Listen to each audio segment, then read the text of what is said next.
Good morning, everybody. Have a nice day. एक बार आपका जीव विज्ञान की ऑनलाइन कक्षा में सभी का स्वागत है।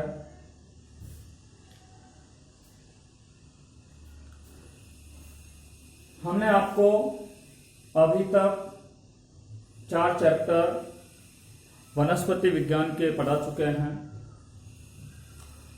आज हम जंतु विज्ञान की प्रथम इकाई प्रारंभ करने जा रहे हैं।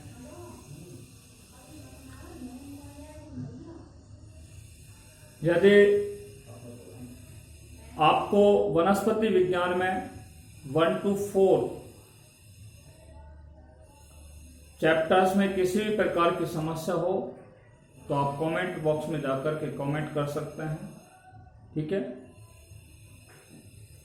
देखिए आज हम आपको ह्यूमन फिजियोलॉजी पर हम बात करेंगे। देखिए मानव कार्य 12th जीव विज्ञान के अंदर मानव कार्यकी को 2 इकाइयों में बांटा है। ठीक है, मानव कार्यकी को 2 इकाइयों में 2 यूनिट्स के अंदर क्या है बांटा गया है, first unit and second unit. देखिए हम आपको बता रहे हैं कि मानव कार्यकी के अंतर्गत क्या है कि मानव के अंदर जितनी भी जैविक क्रियाएं होती हैं, मानव के शरीर में होने वाली विभिन्न प्रकार की जो जैविक क्रियाएं होती हैं, उन जैविक क्रियाओं को क्या है यहाँ पर समझाया जाएगा। ठीक है, देखिए मानव कार्यकी में आपका एक चैप्टर दे रखा है डाइजेस्टिव सिस्टम, जिसको बोलते हैं पाचन तंत्र। दूसरा सिस्टम जो आपको दे रखा है रेस्पिरेटरी सिस्टम। तीसरा सिस्टम है सर्कुलेटरी सिस्टम। चौथा सिस्टम है जिसका नाम है रिप्रोडक्टिव सिस्टम।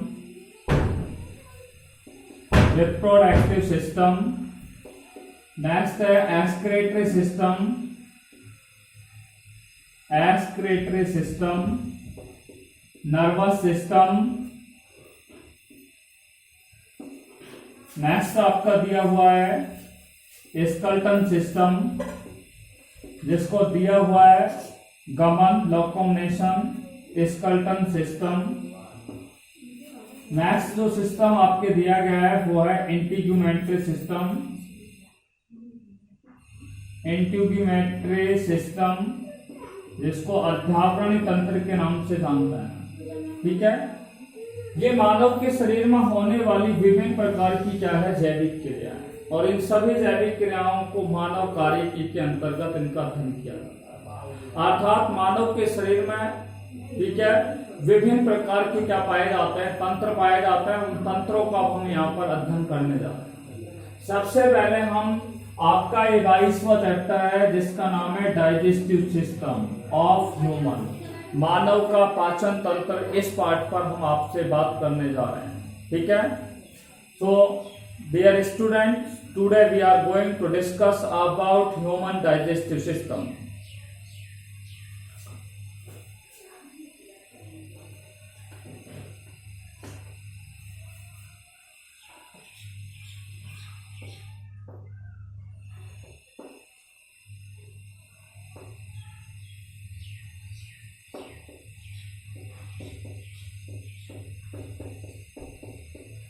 ये चैप्टर बहुत ही मानव फिजियोलॉजी से संबंधित जितने भी चैप्टर हैं वो बहुत ही इंटरेस्टिंग चैप्टर हैं, और जिसमें से मोस्टली आपसे डेस्क्रिप्टिव टाइप क्वेश्चंस पूछे जाते हैं। ठीक है, ह्यूमन फिजियोलॉजी फर्स्ट में से एक क्वेश्चन डेस्क्रिप्टिव आता है, फर्स्ट ह्यूमन फिजियोलॉजी में से, और सेकंड ह्यूमन फिजियोलॉजी से भी एक क्वेश्चन मेजर क्वेश्चन पूछा जाता है, यानी कि डेस्क्रिप्टिव टाइप क्वेश्चन पूछा जाता है। इसलिए बोर्ड एग्जाम की दृष्टि से ह्यूमन फिजियोलॉजी एक बहुत ही इंपॉर्टेंट क्या है यूनिट है। लेसन नंबर 22 जिसका नाम है मानव का पाचन तंत्र।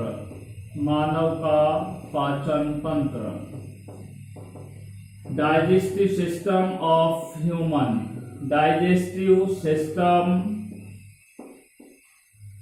Of human. So today we are going to discuss about digestive system of human. Is it right? देखिए अब बात करते हैं पाचन तंत्र के बारे में.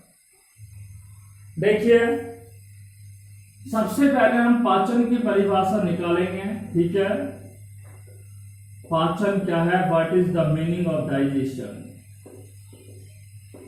पाचन क्या है, इस पर बात करेंगे. पहला हमारा टीचिंग पॉइंट होगा, उसके बाद हम बात करेंगे पाचन तंत्र पर.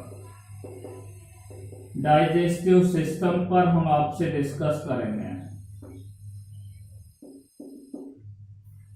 देखिए जीवों के अंदर विभिन्न प्रकार की जैविक क्रियाएं उनके शरीर में पूर्ण होती हैं. उनमें से एक जैविक क्रिया है उनके शरीर में पाचन की क्रिया.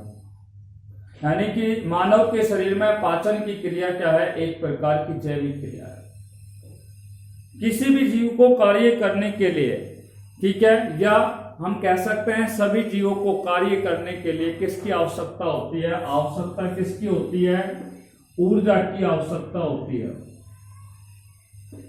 किसी भी ऑर्गेनिज्म या किसी भी जीव को या किसी भी सजीव को, लिविंग को, किसकी आवश्यकता होती है? ऊर्जा की आवश्यकता होती है. ठीक है, और सजीवों को ऊर्जा किससे प्राप्त होती है? सजीवों को जो ऊर्जा प्राप्त होती है वो न्यूट्रिशन से. न्यूट्रिशन का मतलब है उनको भोजन से, भोजन से उन्हें क्या प्राप्त होती है? ऊर्जा प्राप्त होती है. अर्थात सजीवों को ऊर्जा भोजन से क्या होती है? प्राप्त होती है. भोजन जो होता है वो सभी जीवों की एक मूलभूत आवश्यकता होती है. भोजन जो होता है वो सभी जीवों की क्या होती है? एक मूलभूत आवश्यकता होती है. आप अच्छी तरीके से जानते हैं. आपको बता रहे हैं हमारे भोजन के अंदर विभिन्न प्रकार के पोषक तत्व पाए जाते हैं. क्या पाया जाता है? हमारे भोजन में विभिन्न प्रकार के क्या पाया जाता है? पोषक तत्व पाए जाते हैं. ठीक है, हम कह सकते हैं कि मानव के अंदर जो भोजन होता है उसमें उपस्थित पोषक तत्वों को 3 घटकों के अंदर मेजरली बांटा गया है. ठीक है, कितने घटकों में बांटा गया है? 3 घटकों में मेजरली बांटा गया है. वैसे तो कई भागों में बांटा गया है. जैसे मैं आपको 3 मेजर घटक कौन कौन से बता रहा हूं. पहला हो गया कार्बोहाइड्रेट, दूसरा आपका हो गया प्रोटीन, तीसरा जो हो गया वो हो गया वसा, फैट, जिसको आप लिपिड के नाम से भी क्या है जानते हैं. ठीक है, चर्बी के नाम से भी आप लोग जानते हैं. ये क्या है कि भोजन के क्या है? प्रमुख घटक होते हैं या भोजन में उपस्थित पोषक तत्व होते हैं. इन पोषक तत्वों के अलावा भी भोजन में 2 और खनिज तत्व, 2 और पदार्थ पाए जाते हैं, जिनमें एक आपको पता है खनिज पदार्थ, खनिज लवण, मिनरल्स, और दूसरा आपको मालूम है खनिज तत्वों के अलावा भी भोजन के अंदर क्या पाए जाते हैं? कुछ विटामिन जो होते हैं जिनको हम क्या करते हैं? ग्रहण करते हैं. ठीक है, देखिए हम आपको बता दें कि जीवों के अंदर कार्बोहाइड्रेट जो होता है उनके द्वारा ग्रहण किया जाता है. ठीक है, कार्बोहाइड्रेट जो होता है वो आपको मैं बता दूं जैव अणु के अंदर, आपको 11th क्लास में आपको हमने बताया था कि कार्बोहाइड्रेट होता है वो कितने प्रकार का होता है? मेजरली 3 प्रकार का होता है.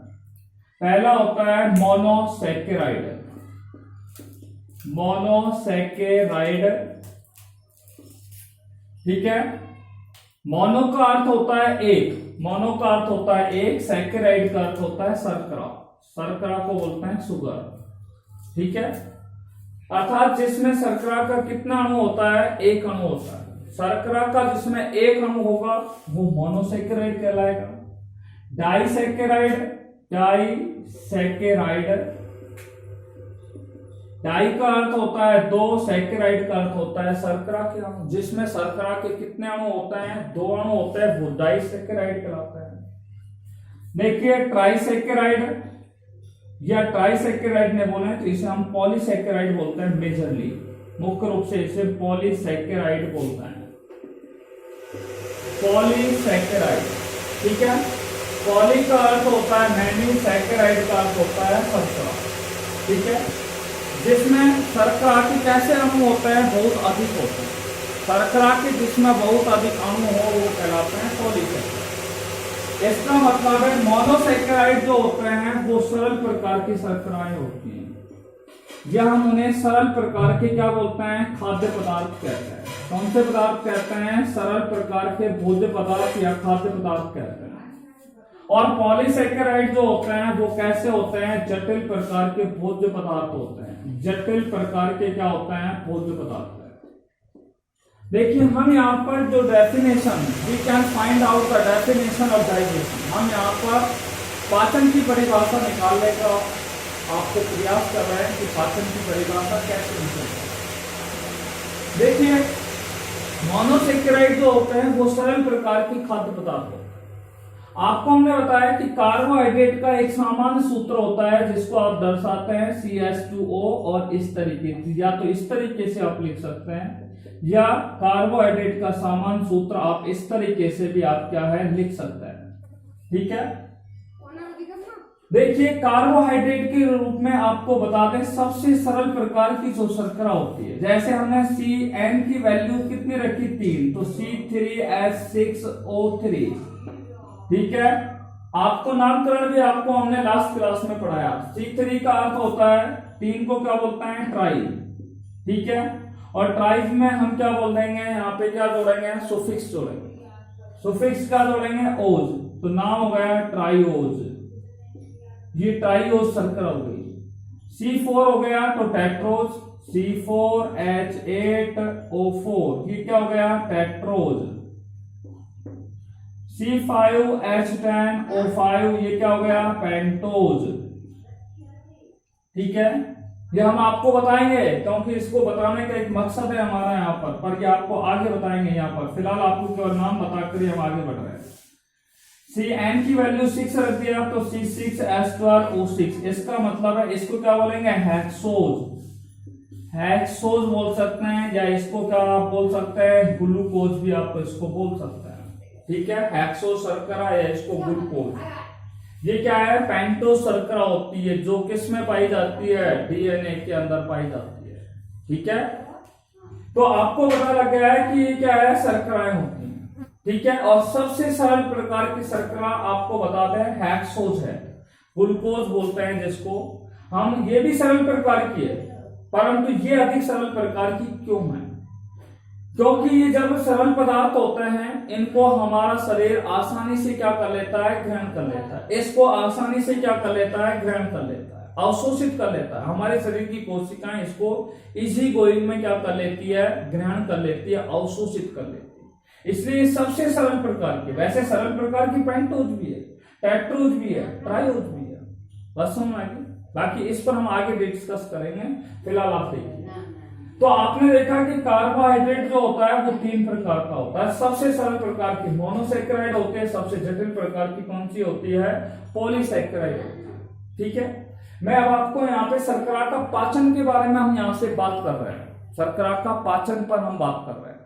देखिए हम आपको सिंपली बता रहे हैं, उनके स्टेप हम आपको यहाँ पे डिस्कस नहीं कर रहे। चलो हम स्टेप भी आपको डिस्कस कर देते हैं। पहला स्टेप जिस पर हम बात करने जा रहे हैं उस पर देखिए हमारे मुख गुहा के अंदर सबसे पहले स्टार्च के रूप में, ठीक है, स्टार्च होता है। और स्टार्च को क्या है? लारीय एमाइलेज। कौन सा एमाइलेज? लारीय एमाइलेज। लारीय एमाइलेज न बोले तो इसको टाइलिन भी बोल सकते हैं। टाइलिन एक विशेष प्रकार का, ये दोनों क्या होता है? एक एंजाइम होता है। स्टार्च जो होता है वो क्या होता है? एक पॉलीसेकेराइड होता है। स्टार्च क्या होता है? पॉलीसेकेराइड होता है। पॉलीसेकेराइड ने बोले तो इन्हें क्या बोल सकते हैं? जटिल भोज्य पदार्थ बोल सकते हैं। क्या बोल सकते हैं? जटिल भोज्य पदार्थ। ठीक है, या जटिल खाद्य पदार्थ भी बोल सकते हैं। स्टार्च जो होता है वो किस में परिवर्तित हो जाता है? स्टार्च जो होता है वो लारीय एमाइलेज या टाइलिन की उपस्थिति में ये किस में परिवर्तित हो जाता है? आपको बता दूं, ये परिवर्तित होता है माल्टोज के अंदर। यानी कि इस दौरान आपकी मुख गुहा का जो पीएच होता है वो कितना होता है? 6.8 होता है। मुख गुहा का पीएच कितना होता है? 6.8 होता है। क्लियर बात समझ आ रही? ये माल्टोज क्या है? डाइसेकेराइड हो गया। कौन सी कार्बोहाइड्रेट हो गई? ये डाइसेकेराइड हो गया। ठीक है, यानी कि अभी ये कम जटिल भोज्य पदार्थ है। ये सर्वाधिक जटिल होगा, ये उससे कम जटिल भोज्य पदार्थ है। माल्टोज जो होता है वो माल्टेज एंजाइम की उपस्थिति में किसमें बदल जाता है? ग्लूकोज में बदल जाता है। किसमें बदल जाता है? ग्लूकोज में बदल जाता है। तो ग्लूकोज क्या है? हमारा एक सरल खाद्य पदार्थ है, सरल भोज्य पदार्थ है, जिसको हम शॉर्ट में लिख रहे हैं मोनोसैकेराइड, या इसे क्या बोलते हैं? सरल भोज्य पदार्थ के नाम से जानते हैं। इसका मतलब है आपने मुख गुहा में स्टार्च को भोज्य पदार्थ के रूप में दिया, ठीक है, यानी कि आपने भोजन का मुख्य माध्यम से अंतर्ग्रहण किया, ठीक है, और मुख के द्वारा जो भोज्य पदार्थ को आप लोग ग्रहण करते हैं वो क्या कहलाएगा? बोलस कहलाएगा। मुख गुहा में जो भोज्य पदार्थ आपके द्वारा अंतर्ग्रहण किया जाता है या ग्रहण किया जाता है वो क्या कहलाता है? बोलस कहलाता है। और जैसे ये बोलस जो होता है वो लार के अंदर मिल जाता है, मिलने के बाद ये ग्रसनी में जाता है, ग्रसनी से ग्रसिका में जाता है, ग्रसिका से किस में आता है? आमाशय में आता है। तो आपको बता दें जब ये आमाशय में पहुंचता है तो अब इसको बोलस नहीं बोलते हैं, अब इसको क्या बोलते हैं? काइल बोलते हैं। जब भोजन का पाचन आमाशय में हो जाता है तो आमाशय से जो भोजन होता है वो ग्रहणी में, और ग्रहणी का मतलब छोटी आंत के अंदर क्या है? पहुंचता है, ठीक है। तो ग्रहणी में जब पहुंचता है तो ये क्या है? मैंने आपको बताया जब मुख गुहा में भोजन ग्रहण किया जाता है, ध्यान से सुनना, मुख गुहा में जब भोजन ग्रहण किया जाता है तो उसे क्या कहा जाता है? बोलस कहा जाता है। अभी हमने शॉर्टली बताया बोलस कैसे बनेगा वो बाद में बताएंगे, फिलहाल आप देखना। देखिए मुख गुहा से भोजन किस में गया? ग्रसनी में गया, ग्रसनी से किस में गया? ग्रसिका में गया, ग्रसिका से किस में पहुंच गया? आमाशय में पहुंच गया। और जब आमाशय में भोजन पहुंचता है तो इसे बोलस नहीं कहा जाएगा, इसे क्या कहा जाएगा? काइल कहा जाएगा। आमाशय से जब भोजन छोटी आंत में पहुंचेगा तो उसे छोटी आंत में काइल नहीं कहा जाएगा, उसे क्या कहा जाएगा? काइल कहा जाएगा। क्या कहा जाएगा? काइल कहा जाएगा। Is it clear? तो जहां तक आपको हमने कुछ टर्म्स बताइए उनको याद रखना है। तो भोजन का अंतर्ग्रहण क्या है? बोलस के रूप में मुख गुहा के अंदर हो जाता है, ठीक है।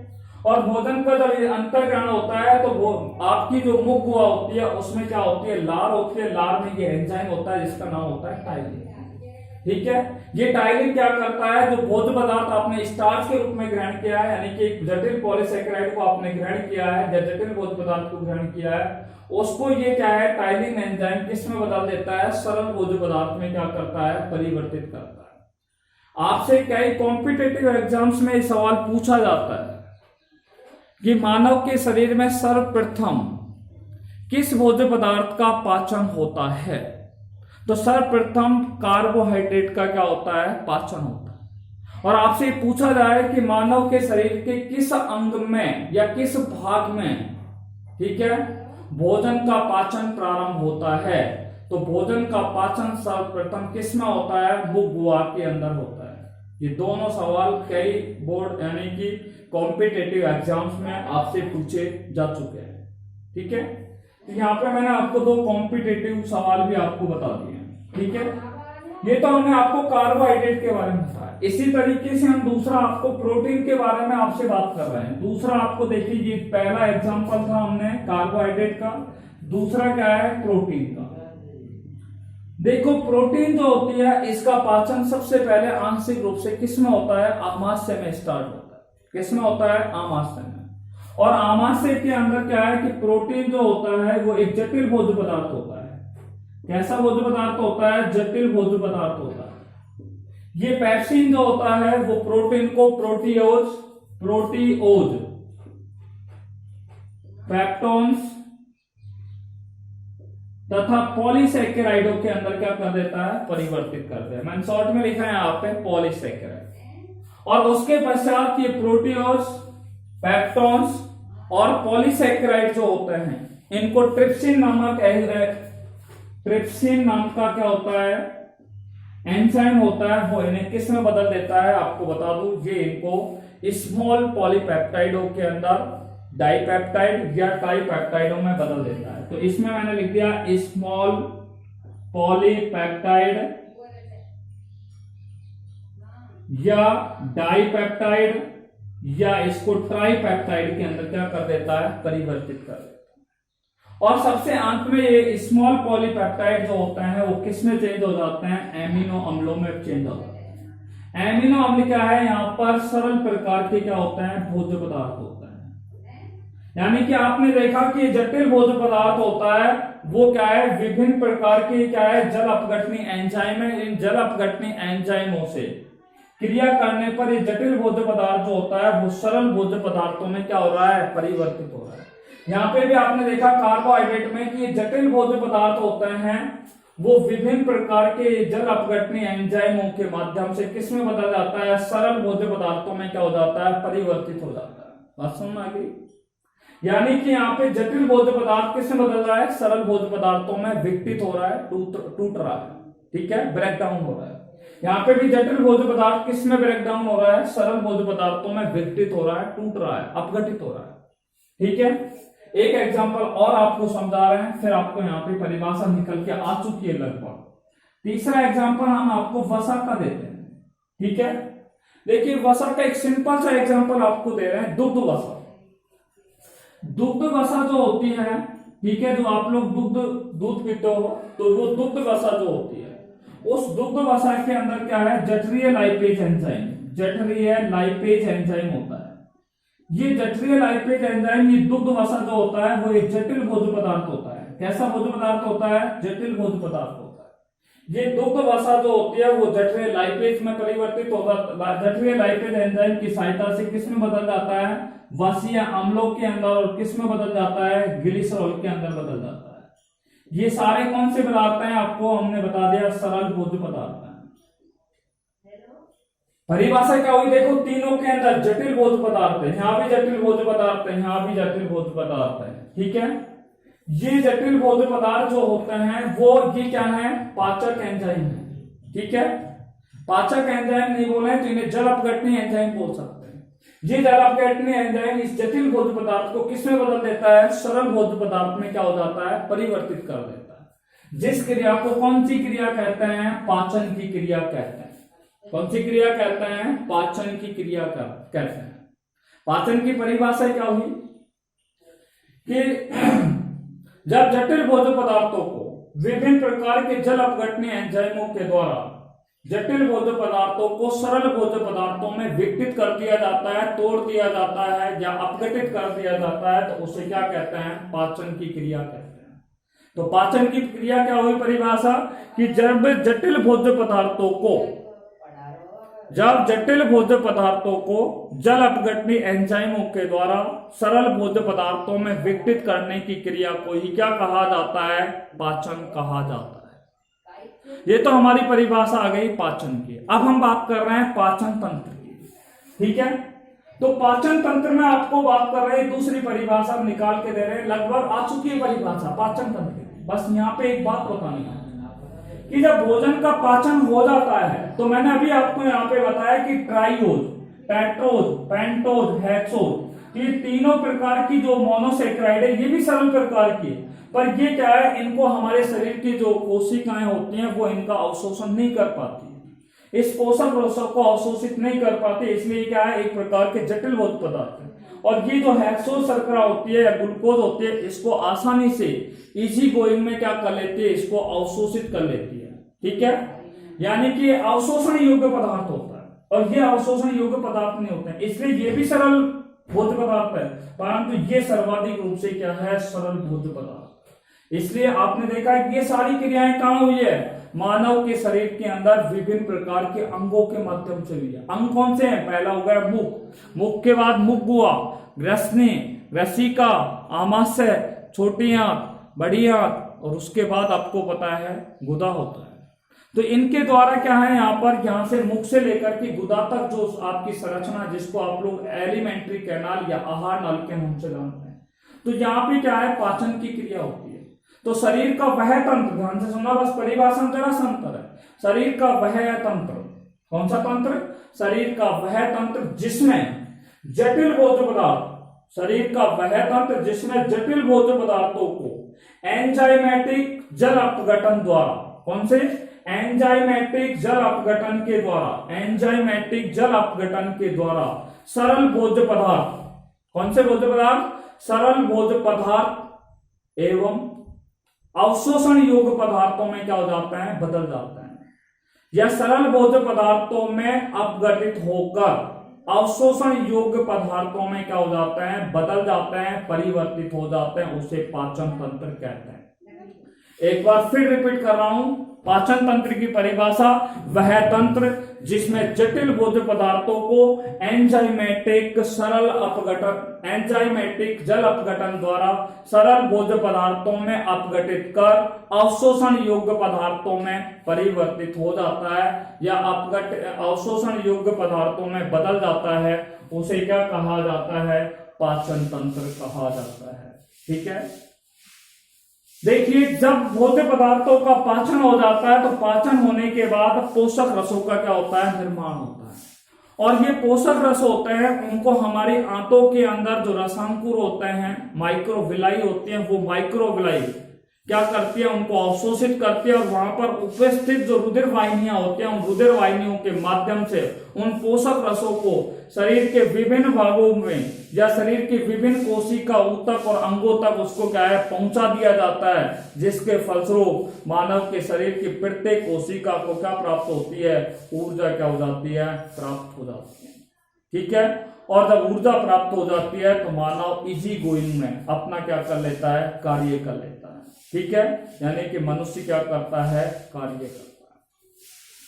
देखिए अब हम बात कर रहे हैं पाचन तंत्र के। पाचन तंत्र जो होता है वो मुख्य पाचन तंत्र जो होता है वो आहार नल और किससे मिलकर के बना होता है, पाचन तंत्र जो होता है वो किन किन चीजों से मिलकर के बना होता है, आहार नाल और सहायक ग्रंथियों से मिलकर के क्या होता है, बना होता है।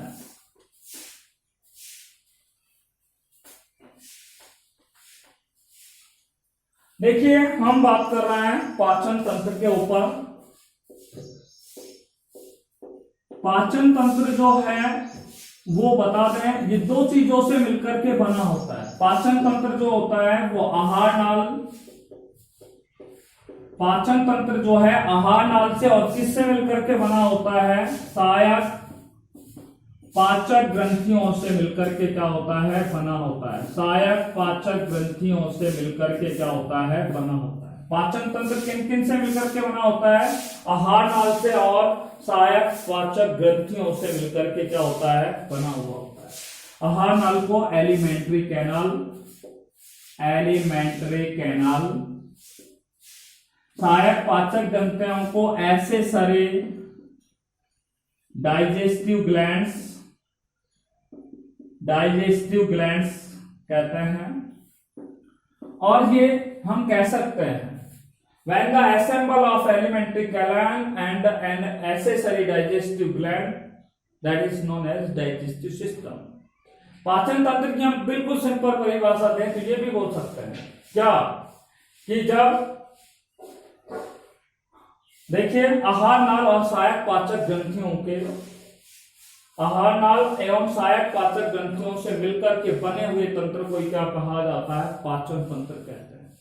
या इसकी एक परिभाषा और दे सकते हैं, शरीर के अंग, शरीर के वे अंग जो भोजन को पचाने में क्या होते हैं, सहायक होते हैं। शरीर के वे अंग जो भोजन को पचाने में सहायक होते हैं, उस तंत्र को क्या कहा जाता है, पाचन तंत्र कहते हैं। Just I have given three definitions just now। शरीर के वे अंग जो भोजन को पचाने में सहायक होते हैं उसे पाचन तंत्र कहते हैं। ये जनरल परिभाषा है। या हम कह सकते हैं कि पाचन तंत्र आहार नाल और सहायक पाचक ग्रंथियों से मिलकर बने तंत्र को क्या कहा जाता है, पाचन तंत्र कहा जाता है। क्लियर बात होगी। और एक स्पेसिफिक परिभाषा, मॉडिफाइड परिभाषा मैं आपको दे चुका हूं कि शरीर का वह तंत्र जिसमें जटिल भोज्य पदार्थों को एंजाइमेटिक जल अपघटन द्वारा सरल भोज्य पदार्थों में अपघटित कर उन्हें अवशोषक योग्य पदार्थों में क्या किया जाता है, अवशोषण योग्य पदार्थों में क्या कर दिया जाता है, परिवर्तित कर दिया जाता है, उसे क्या कहा जाता है, पाचन तंत्र कहा जाता है। देखिए पाचन तंत्र में हम सबसे पहले बात कर रहे हैं आहार नाल के बारे में। ठीक है, आहार नाल क्या है।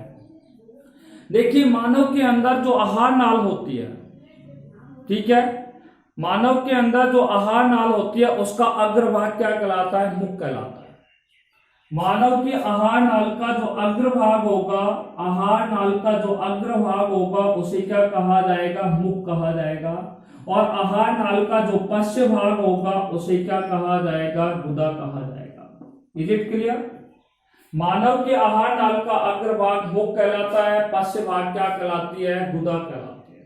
ठीक है, या हम सीधे शब्दों में कहें कि मानव में आहार नाल जो होती है वो मुख से लेकर के गुदा तक क्या होती है? फैली हुई होती है।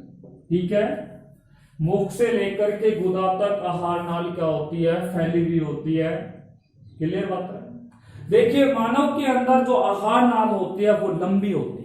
आहार नाल कैसी होती है? लंबी होती है। अभी हम डायग्राम बनाएंगे थोड़ी देर बाद, फिलहाल क्योंकि हम केवल जनरल इंफॉर्मेशन आपको दे रहे हैं। Just we are going to give you general information about the elementary canal. ठीक है, थोड़ी देर बाद हम आपको यहाँ पर डायग्राम बनाएंगे, जस्ट देन हम आपको इस पर बात करेंगे। तो आहार नाल कैसी होती है? लंबी होती है। चलो मैं आपको बना ही देता हूं कि आहार नाल का डायग्राम देखिए। सहायक पाचक ग्रंथियां,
देखिए ये आहार नाल है जिसकी संरचना मैंने आपको बताई है। ये कहलाएगा मुख। ठीक है, ये वाला भाग कहलाएगा मुख गुहा, ये कहलाएगा ग्रसनी, ये कहलाएगा ग्रसिका, ये कहलाएगा यकृत। ठीक है, ये क्या है? सहायक पाचक ग्रंथों में आएगी। ये आपका कहलाएगा आमाशय। ठीक है, ये वाली जो संरचना है ये भी सहायक पाचक ग्रंथि है, जिसको बोलते हैं अग्नाशय ग्रंथि, पैनक्रियाज ग्लैंड।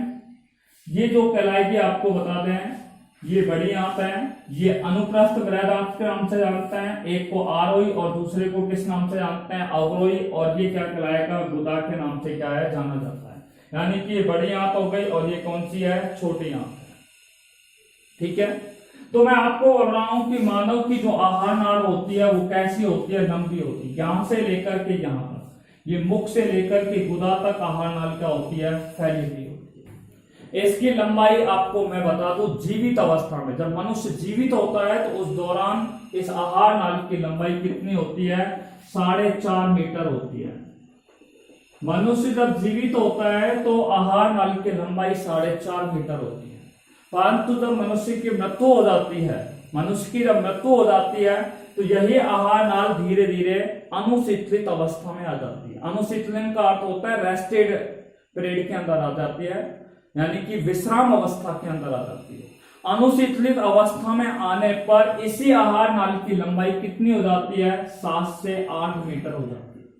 यानी कि आपको पता लग गया है कि मनुष्य जब जीवित रहता है तो आहार नाल की लंबाई 4.5 मीटर होती है, और मृत हो जाता है तो इसकी लंबाई कितनी होती है?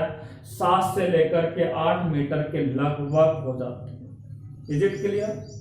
देखिए, लंबी होती है और ये कैसी होती है? कुंडलित संरचना के रूप में पाई जाती है। आहार नाल कैसी होती है? लॉन्ग होती है, कॉइल्ड स्ट्रक्चर के रूप में पाई जाती है। कॉइल्ड का मतलब है कुंडलित अवस्था के रूप में पाई जाती है। और आपने देखा है कि इसकी जो संरचना होती है वो कैसी है? एक नली के आकार की संरचना के रूप में होती है।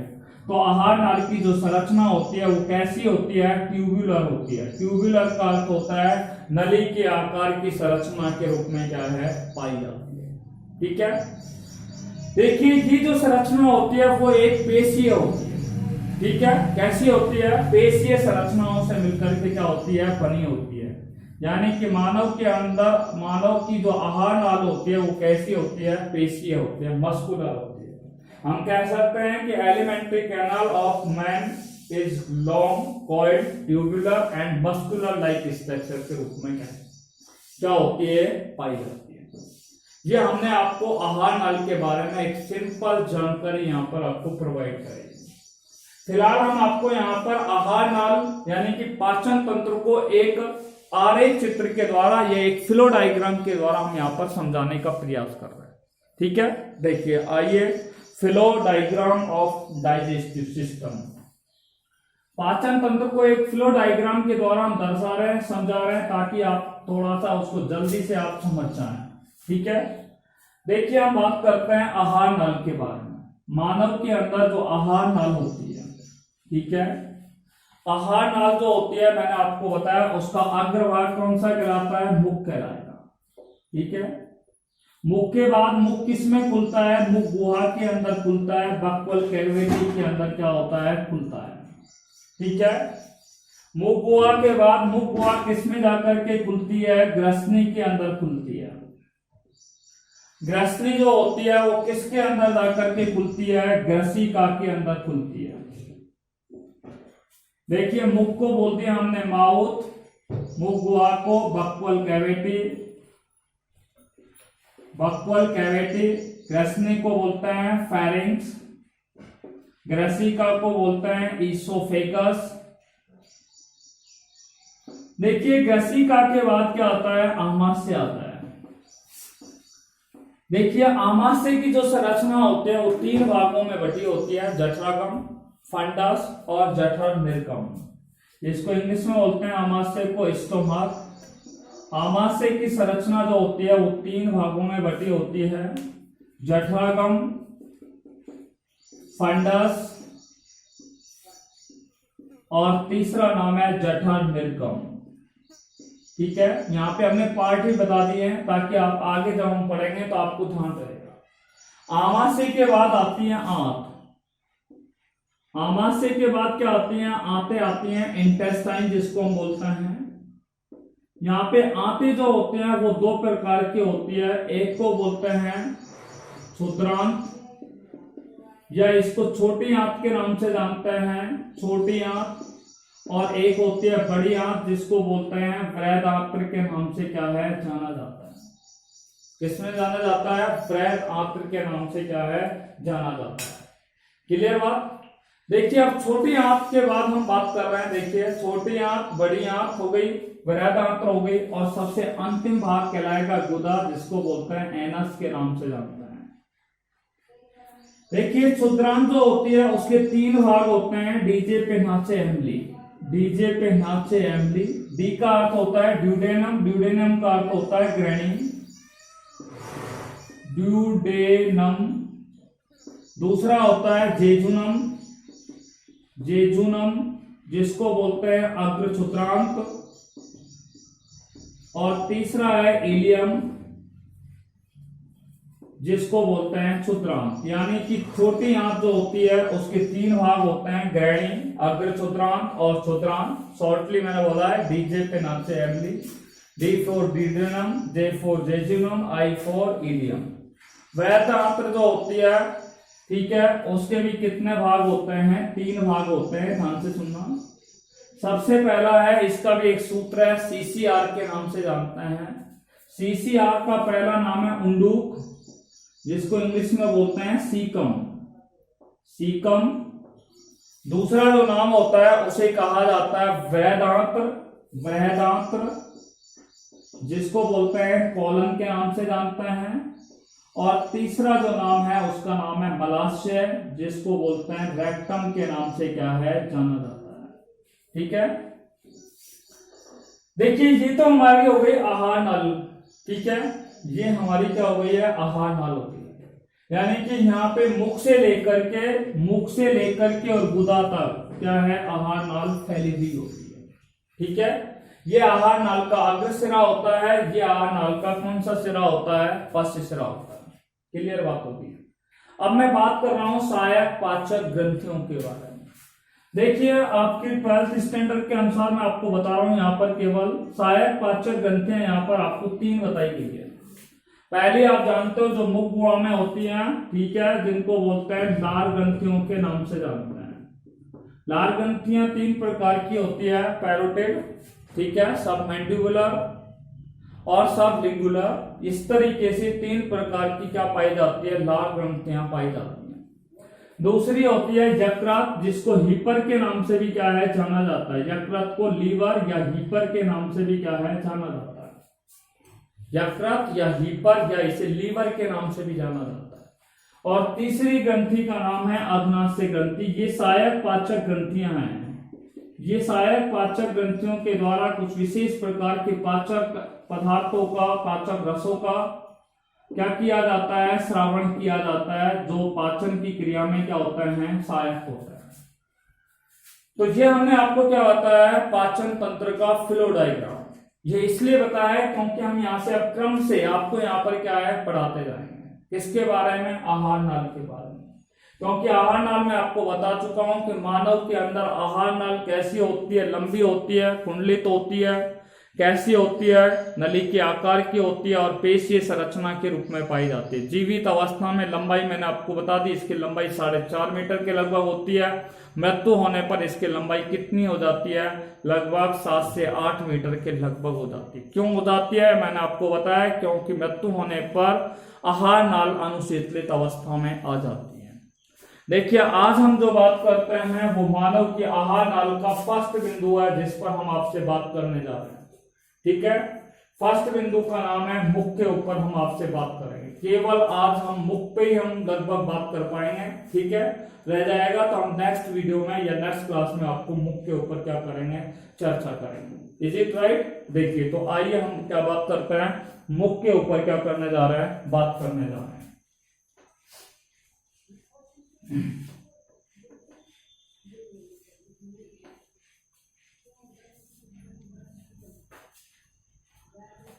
देखिए माउथ,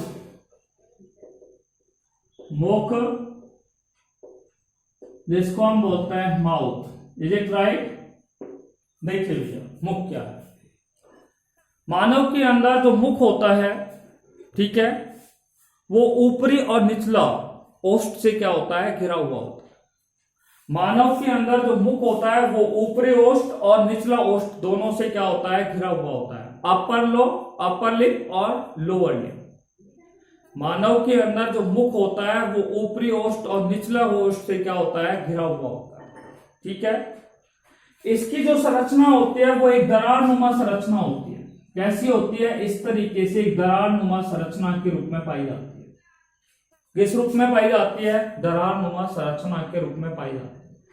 तो मानव में मुख जो होता है वो ऊपरी और निचले जबड़े, निचला ओष्ठ से, न कि जबड़ा। मानव के अंदर जो मुख होता है वो ऊपरी व निचला ओष्ठ से क्या होता है, घिरा हुआ होता है, ठीक है। इसके मैंने आपको बताया, इसकी जो संरचना होती है वो दरार नुमा संरचना के रूप में क्या है, ये पाया जाता है। कैसा पाया जाता है, दरार नुमा संरचना के रूप में या एक छिद्र नुमा संरचना के रूप में ये क्या है, पाया जाता है। बात समझ आ गई। देखिए मुख जो होता है वो मुख गुहा के अंदर क्या है, खुलता है। मुख किस में खुलता है, मुख गुहा के अंदर खुलता है। देखिए आइए एक बार हम फिर आपको डायग्राम की ओर ले चलते हैं।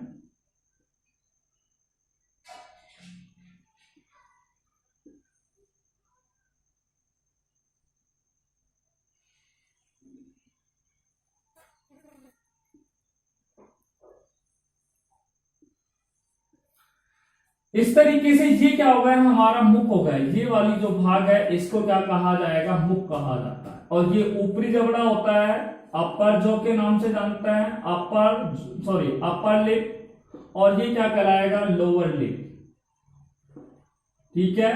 ऊपरी ओष्ठ और इसको क्या बोलते हैं, निचला ओष्ठ कहते हैं। आपको बता दें ऊपरी जबड़ा और निचले जबड़ा जो होता है उसके अंदर लेबियम ग्रंथियां पाई जाती है, लेबियल ग्रंथियां। और लेबियल ग्रंथियों के द्वारा यहां पर क्या होता है, सलेस्मा पाया जाता है। सलेस्मा का श्रावण होता है।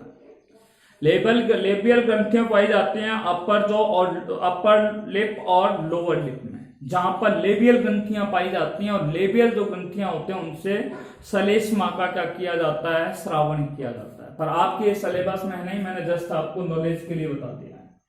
अपर लिप और लोअर लिप, ठीक है, यहाँ पर लेबियल ग्लैंड पाई जाती है और लेबियल ग्लैंड के द्वारा श्लेष्मा का क्या होता है, श्रावण होता है। मुख जो होता है मैंने आपको बताया दरारनुमा संरचना के रूप में या एक छिद्रनुमा संरचना के रूप में क्या पाया जाता है, मुख पाया जाता है, ठीक है। देखिए मुख जो होता है वो किस में खुलता है, मुख गुहा के अंदर खुलता है। ये जो भाग कहलाएगा, ये कौन सा भाग कहलाएगा, मुख गुहा के नाम से जानते हैं।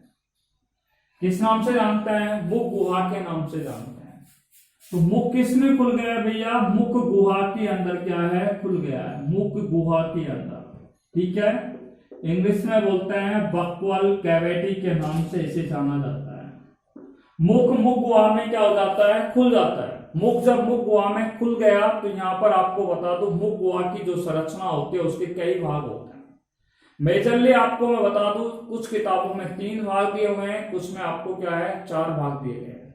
मैं आपको उन चारों भागों पर आपसे सबसे पहले एक एक के बारे में क्या कर रहे हैं, बात कर रहे हैं, ठीक है। कौन कौन सी चीजों से मुख गुहा क्या होती है, बनी हुई होती है। देखिए आइए बात करते हैं। मुख गुहा के अंदर सबसे पहला बिंदु है जिस पर आपसे मैं बात कर रहा हूं। मुख गुहा के अंदर पहला जो बिंदु है उस पर चर्चा कर रहा हूं। मुख गुहा के अंदर सबसे पहला जो भाग कहलाएगा उसे क्या कहा जाएगा, उसे क्या कहा जाएगा, ध्यान से रखना, तालु के नाम से उसे जाना जाता है। तालु जो इसको प्लेट के नाम से भी जाना जाता है, प्लेट के नाम से भी क्या है, जाना जाता है, ठीक है। मुख गुहा के 4 भाग हैं, ठीक है, या 3 भाग है जो मैं आपको बता रहा हूं। पहला भाग हो गया तालु, ठीक है। दूसरा जो भाग कहलाएगा उसे क्या कहा जाएगा, जिह्वा, जिसको टंग के नाम से जानते हैं। और तीसरा जो भाग होता है दांत, जिसको आप पीठ के नाम से क्या है जानते हैं। ये ज्यादातर बुकों में ये दे रखा है। चौथा कई बुकों में क्या है, क्या दे रखा है, गाल को भी दे रखा है, जो पार्श्व भित्तियों के रूप में मानव के मुख गुहा को क्या करती है, मुख गुहा को ढके हुए रखने का कार्य करती है। तो वो क्या है, गाल भी दे रखा है, चिक, ठीक है। पर आप मेजरली हम यहाँ पर तीनों के बारे में बात कर रहे हैं, चौथे को इसमें यहाँ पर शामिल कर लेंगे, ठीक है। देखिए सबसे पहले हम बात करते हैं तालु के बारे में। ये मुख हो गया और मुख के अंदर ये क्या हो गया, तालु हो गया। ये वाला तालु वाला भाग होता है, ठीक है, ध्यान से सुनना। मुख गुहा का जो ऊपरी भाग होता है, मुख गुहा का ये मुख गुहा है और मुख गुहा का ये ऊपरी भाग होगा, इसे क्या कहा जाता है, तालु कहा जाता है, ठीक है। देखिए तालु का जो अग्रभाग होता है, ध्यान से सुनना, वो कैसा होता है, कठोर होता है। ये ह्यांसता क्या होता है, कठोर होता है। यानी कि इसका अग्रभाग कैसा होता है, कठोर होता है, क्योंकि अस्थियों से मिलकर के क्या होता है, बना होता है। परंतु तालु का जो पिछला भाग होता है या निचला भाग होता है, ये निचला भाग होता है। यानी कि मुख गुहा किस में जाकर के खुलती है, ग्रसनी में।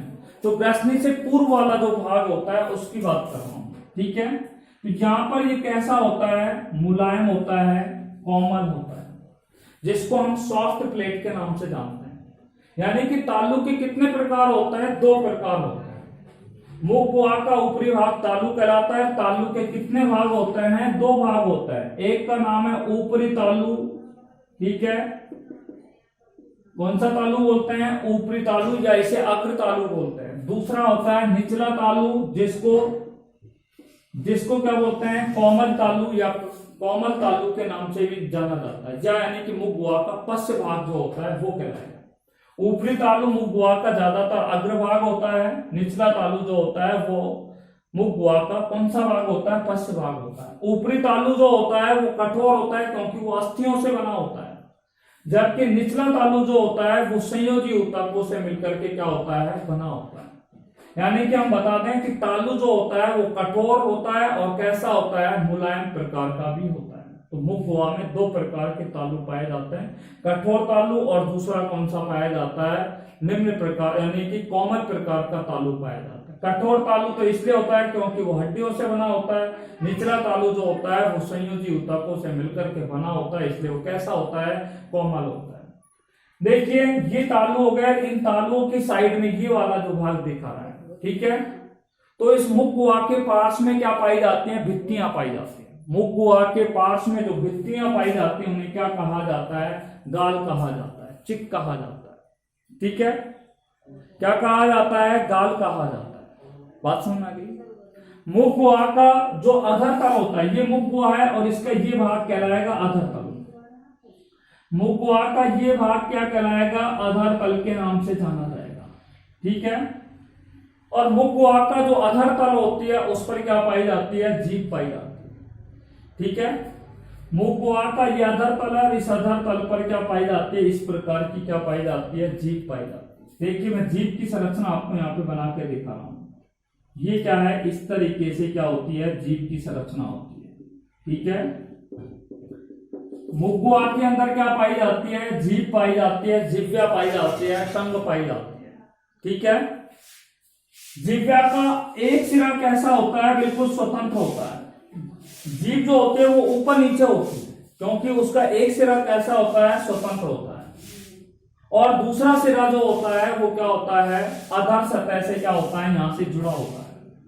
अधर तल से क्या होता है? जुड़ा होता है, संयुक्त अवस्था में होता है। और ये फ्रेनुलम लिंगुली के द्वारा क्या होता है? फ्रेनुलम लिंगुली के द्वारा क्या होता है?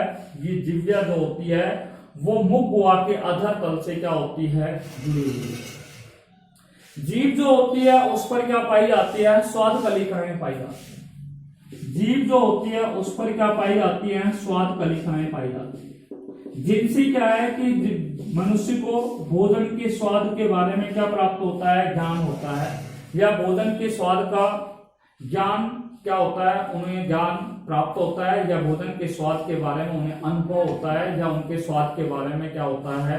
उन्हें संवेदनाएं क्या होती हैं? प्राप्त होती हैं। क्या प्राप्त होती हैं? संवेदनाएं प्राप्त होती हैं। देखिए जो जिह्वा होती है उसके अग्रभाग पर, ये अग्रभाग है, इस पर मीठे स्वाद का क्या होता है? उन्हें ज्ञान होता है। कौन से स्वाद का ज्ञान होता है? मीठे स्वाद का ज्ञान कहां पे होता है? अग्रभाग पे। यानी कि स्वीट जो टेस्ट होता है वो जीभ के कौन से भाग पर होता है? अग्रभाग पे। तो जीभ का जो अग्रभाग होता है उस पर मनुष्य को मीठे स्वाद का अनुभव होता है। देखिए जीभ का जो पश्चिम भाग होता है यहाँ पर उनको कड़वा स्वाद का क्या होता है? अनुभव होता है। कड़वा, सॉरी, इसको कड़वे को हम बोल सकते हैं, सौर भी बोल सकते हैं। सौर का मतलब एक प्रकार से खट्टा बोल दीजिए।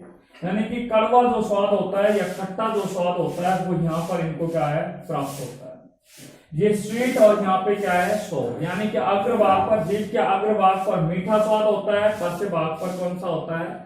यानी कि खट्टा या सौर प्रकार का स्वाद पाया जाता है। जो यहाँ पर ये यानी कि जीभ की जो ये सतह होती है, ठीक है, आधार सतह जिनको हम बोल सकते हैं या पार्श्व सतह बोल सकते हैं, इनको पार्श्व सतह बोलते हैं। और पार्श्व सतह पर खास तौर से कौन से स्वाद यहाँ पर प्राप्त होता है? यहाँ पर क्या है? चिरपरा स्वाद क्या होता है? चिरपरा का मतलब होता है जो मिर्ची, चिली जैसा, चिली का जो टेस्ट प्राप्त होता है यहाँ पर, नमकीन जो टेस्ट जो प्राप्त होता है वो हमें यहाँ पर जीभ की पार्श्व सतह पर क्या होता है? प्राप्त होता है। और ये क्या है? इसका जो मध्य भाग होता है जीभ का, उस पर हमें कौन सा? लवणीय स्वाद का क्या होता है? ज्ञान होता है। नमक जो होता है ज्यादा, उसका ज्ञान हमें यहाँ पर प्राप्त होता है। ठीक है, ये आपकी सिलेबस में नहीं है, ये ज्यादातर नीट जैसी एग्जाम्स के अंदर जो पूछा जाता है उससे संबंधित मैंने आपको हल्का सा बता दिया है, क्योंकि ये पहले की जो आपकी बुक थी एनसीईआरटी की 11th बुक में ये क्या है? आपको दिया हुआ है कि मानव की जीभ पर स्वाद कलिकाएं पाई जाती हैं, और स्वाद कलिकाएं जो होती हैं उनसे हमें क्या है? स्वाद के बारे में ज्ञान प्राप्त होता है। जीभ के अग्रभाग पर मीठा स्वाद होता है, मीठे स्वाद का ज्ञान होता है, मीठे स्वाद का अनुभव होता है। पश्चिम भाग पर सौर स्वाद का या खट्टे स्वाद का या कड़वे स्वाद का ज्ञान होता है। पार्श्व सतह पर नमकीन स्वाद का, और जीभ की मध्य सतह पर क्या है? लवणीय स्वाद का क्या होता है? ज्ञान होता है। ठीक है, तो इस तरीके से जिह्वा के द्वारा हमें क्या है? किसका ज्ञान होता है? जिह्वा के माध्यम से हमें स्वाद का क्या होता है? ज्ञान होता है। ठीक है, देखिए उसके बाद हम बात कर रहे हैं दांतों के बारे में, टीथ के बारे में। अब हम आपसे बात करने जा रहे हैं। देखिए मानव के अंदर दो जबड़े होते हैं, ठीक है, और मानव के अंदर दो जबड़े, एक अपर जो होता है, एक अपर जो होता है, एक अपर जो होता है, और दूसरा कौन सा होता है? इस तरीके से लोअर जो होता है। लोअर जॉ हो गया, एक अपर जॉ। ये दो प्रकार के क्या होते हैं, जबड़े होते हैं। जबड़ों के अंदर क्या होती है, यहाँ पर ये जबड़े होते हैं। जबड़ों के अंदर क्या होती है, इस प्रकार से जबड़े के दोनों जबड़े होते हैं, उनके अंदर क्या होता है, गर्त पाया जाता है। और उन्हीं गर्तों के अंदर, ठीक है, यहाँ पर गर्त होते हैं और उन्हीं गर्तों के अंदर क्या पाए जाते हैं, दांत यानी कि पाए जाते हैं या दांत स्थित होते हैं। इसलिए मनुष्य में हम बोल सकते हैं दांत कैसे होते हैं, गर्तदंती होते हैं। ठीक है, दांत कैसे होता है मनुष्य में, गर्तदंती। गर्तदंती को इंग्लिश में बोलते हैं थीकोडोंट। थीकोडोंट के नाम से जानते हैं। मनुष्य में दांत कैसे होते हैं, गर्तदंती होते हैं, अर्थात उनके अंदर जो जबड़े होते हैं, ऊपरी जबड़ा और निचले जबड़ा, दोनों जबड़ों में क्या पाया जाता है, गर्त पाया जाता है, गड्ढा पाया जाता है, गुहा पाई जाती है। उन गुहा के अंदर क्या है, दांत क्या है, लगे हुए होता है। ठीक है, तो दांत कैसे होते हैं, गर्तदंती होते हैं। ठीक है, मानव में दांत जो होते हैं वो भोजन को छोटे छोटे टुकड़ों में काटने का काम करते हैं, साथ में उनको चबाने में भी क्या करते हैं, सहायक होते हैं। तो दांत जो होते हैं, ठीक है, वो भोजन को काटने और चबाने के अंदर क्या होते हैं, सहायक होते हैं। मानव में जो दांत होते हैं वो किस प्रकार के होते हैं, मैं आपको बता दूं। मानव में जो दांत होते हैं वो कैसे होता है, विषम दंती होते हैं। मानव में दांत कैसे होते हैं, विषम दंती होते हैं, यानी कि हेट्रोडोंट प्रकार के होते हैं। हेट्रोडोंट का अर्थ है कि जो दांत होते हैं उन सभी की समान संरचना कैसी है, समान नहीं होती है। होमोडोंट नहीं होते। होमोडोंट का अर्थ होता है समदंती। समदंती का मतलब सभी दांत क्या है, आकार और आकृति की दृष्टि से समान हो। समान नहीं होते हैं, यहाँ पर सभी दांत जो होता है वो कैसे होता है, भिन्न होता है। ठीक है, यानी कि आकार और आकृति की दृष्टि से वो दांत कैसे होता है, भिन्न भिन्न शेप और साइज के रूप में होता है। वो क्या कराता है, विषम दंती। इसलिए मानव में दांत कैसे होते हैं, विषम दंती होते हैं। मानव में जो दांत आता है वो 2 बार आता है। मानव के संपूर्ण जीवन काल में जो दांत आता है वो 2 बार आता है। यानी कि मनुष्य जो होता है वो द्विबारदंतु होता है, द्विबारदंती होता है। द्विबारदंती का अर्थ होता है डाइफोडोंट। डाइफोडोंट, डाइफोडोंट का अर्थ होता है द्विबारदंती। द्विबारदंती का मतलब होता है कि मनुष्य जो होता है उसमें जो दांत होता है वो संपूर्ण जीवन काल में 2 बार आता है। ठीक है, देखिए जब बच्चा शैशव काल यानी कि शिशु अवस्था में होता है, ठीक है, लगभग 8-10 वर्ष का होता है, तो उसमें ये कौन से दांत होते हैं, दूध के दांत होते हैं। कौन से दांत होते हैं, दूध के दांत होते हैं। और जो दूध के दांत होते हैं उनकी संख्या मनुष्य में कितनी होती है, 20 होती है। ठीक है, जैसे ही मनुष्य परिपक्वता की ओर बढ़ता है, किशोर अवस्था में आता है, वैसे ही वो दांत, दूध के जो दांत होते हैं, मिल्की टीथ जो होते हैं, जिन दांतों को हम दूध के दांत या मिल्की टीथ के नाम से जानते हैं, वो दांत क्या हो जाते हैं, उखड़ जाते हैं और उनके स्थान पर क्या है, स्थायी दांत आ जाता है। दूध के दांतों को अस्थायी दांत कहा जाता है और अस्थायी दांतों की संख्या कितनी होती है, 20 होती है। यानी कि जब बाल अवस्था होती है, बालक अवस्था में मनुष्य होता है, तो उस दौरान उनमें दांतों की संख्या कितनी होती है, 20 होती है। और ये दांत कैसे होते हैं, अस्थायी होते हैं। कैसे होते हैं, अस्थायी प्रकार के दांत होते हैं। क्लियर बात समझ में आनी चाहिए। देखिए मनुष्य जब वयस्क हो जाता है तो उसमें दांतों की संख्या कितनी होती है, 32 हो जाती है। ठीक है, यानी कि दूध के दांत उखड़ने के पश्चात, ठीक है, उनमें क्या है, स्थायी दांत आ जाते हैं, परमानेंट टीथ आ जाते हैं। इसलिए मनुष्य के जीवन काल में 2 प्रकार के दांत आते हैं। एक दूध के दांत आते हैं जो अस्थायी दांत होते हैं, और अस्थायी दांतों के बाद स्थायी दांत आते हैं जिनकी संख्या कितनी होती है, 32 होती है। देखिए हम बात करते हैं दंत विन्यास के बारे में। किसके बारे में, दंत विन्यास के बारे में बात कर रहे हैं। डेंट फॉर्मूला पे हम बात करते हैं। देखिए जितने भी स्तनधारी वर्ग के जंतु होते हैं, कौन से जंतु होते हैं, स्तनधारी वर्ग के जो जंतु होते हैं, उन स्तनधारी वर्ग के जंतुओं में जो दांत होते हैं, स्तनधारी वर्ग के जो जंतु होते हैं उनमें जो दांत होते हैं, ठीक है, उनको वो दांत एक विशेष प्रकार के विन्यास के रूप में क्या होते हैं, व्यवस्थित रहते हैं, जिसे क्या कहते हैं, दंत विन्यास कहते हैं। यानी कि दंत विन्यास या दंत सूत्र क्या होता है मैं आपको बता दूं। ठीक है, मानव के बायां, मानव के ऊपरी जबड़े के अर्धांश में दांतों की संख्या और मानव के निचले जबड़े में उपस्थित अर्धांश में दांतों की संख्या। ठीक है, मानव के ऊपरी जबड़े में, ऊपरी जो जबड़ा है उसके अर्धांश में दांतों की संख्या। एक बार मैं दंत सूत्र लिख के बता रहा हूं। दंत सूत्र, जबड़े, ऊपरी जबड़े में, ध्यान से सुनना, ऊपरी जबड़े में अर्धांश की संख्या, ऊपरी जबड़े के दांत में,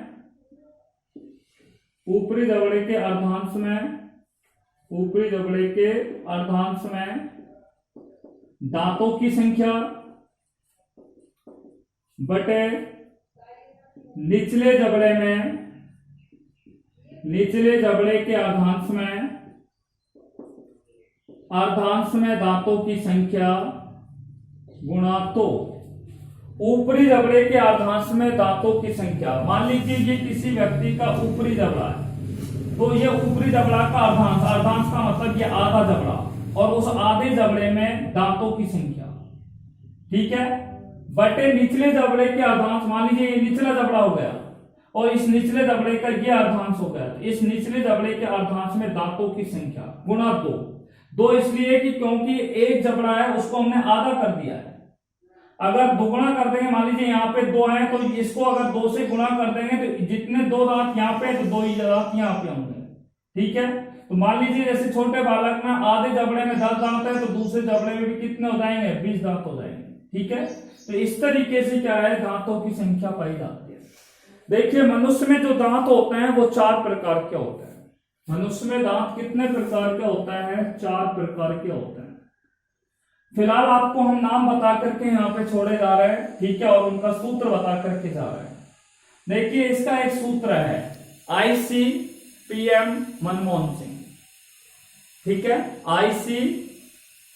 ICPM मनमोहन सिंह, ये इनका सूत्र है। आई का अर्थ होता है इंसीजर, जिनको कंकर, कैनाइन, रजना, ठीक है, प्रीमोलर, अग्रचवर्ण, मोलर, चवर्ण, इस तरीके से 4 प्रकार के दांत पाए जाते हैं। देखिए, अगर छोटे बालक में अगर हम इनके दांतों की संख्या के बारे में बात करें, बालकों में दांतों की संख्या कितनी है, देखिए, तो ICPM